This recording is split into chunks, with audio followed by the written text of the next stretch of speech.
Que faire, c'est un travail que j'ai fait avec un écrivain qui s'appelle Jean-Charles Macera, avec lequel je collabore depuis quelques années maintenant. On a fait ensemble plusieurs spectacles. À chaque fois, le point de départ de ces spectacles était un peu le même. Dans le travail d'écriture de Macera, il y a une sorte de diagnostic ou de regard porté sur l'époque, sur les modes de vie en particulier. C'est quelqu'un qui démonte un peu les mythologies contemporaines dans lesquelles nos vies s'organisent, de façon assez comique, de façon assez agressive et assez comique. On avait une perspective qui était de se dire, bon, finalement, est-ce qu'on est vraiment aliéné, quoi? Est-ce que c'est vrai cette histoire de l'aliénation qui traîne, l'idée qu'au fond les sociétés capitalistes modernes ou démocratiques avancées, les sociétés de consommation, les sociétés de marché, etc., seraient des lieux d'aliénation pour les personnes qui y vivent.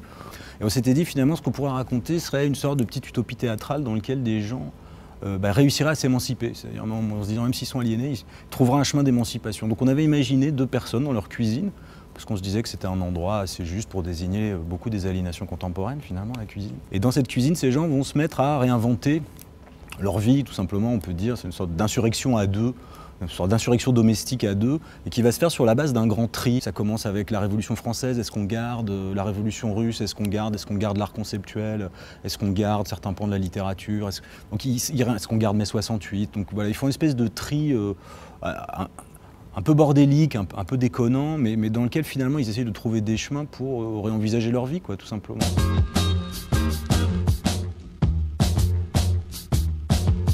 Ce spectacle a existé parce qu'il s'est fait dans une rencontre avec 2 interprètes qui sont vraiment exceptionnels, qui sont Martine Chambacher et François Chateau. Et il y a quelque chose, je trouve, finalement aussi dans le spectacle, dans cette revisitation de questions historiques ou de questions politiques.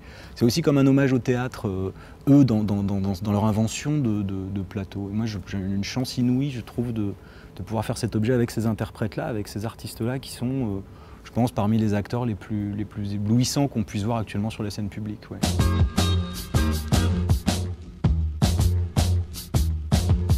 C'est la première fois que je vais au théâtre de la Croix-Rousse et j'ai assez peu joué à Lyon en fait. Donc je suis très content, je ne connais pas ce théâtre ni son public, je le découvre là et ouais, je suis très heureux de venir jouer là. Je l'ai découvert en descendant la rue et c'est assez merveilleux comme ça de le découvrir là dans les ruelles et de tomber sur ce théâtre. Ouais, donc je suis très heureux d'être là.